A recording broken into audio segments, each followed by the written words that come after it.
दाद्या, दाद्या थांब. काय केलेस आज? बरं जा, नको सांगूस काही. पण नंतर ना स्वतःहूनच येशील मला सांगायला की कोणाला काही कळू नये म्हणून.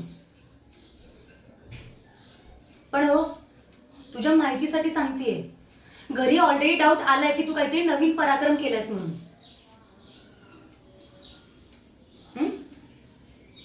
हो, नाही म्हणजे बाबांपर्यंत पोहोचलं नाही अजून.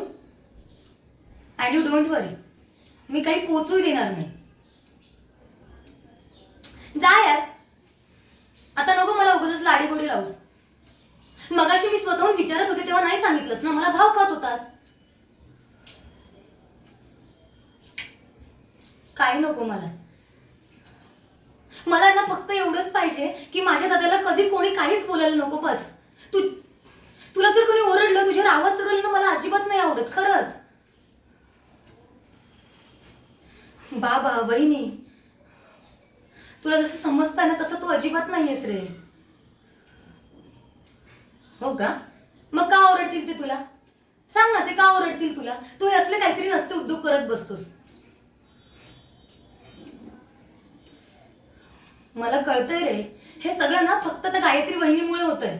आणि मला ना सगळ्याचा कंटाळा आला आता.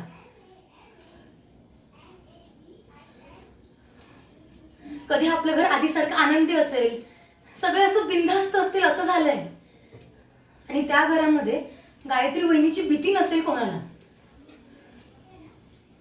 दाद्या, कर ना रे काहीतरी, काढ ना या सगळ्यातून बाहेर.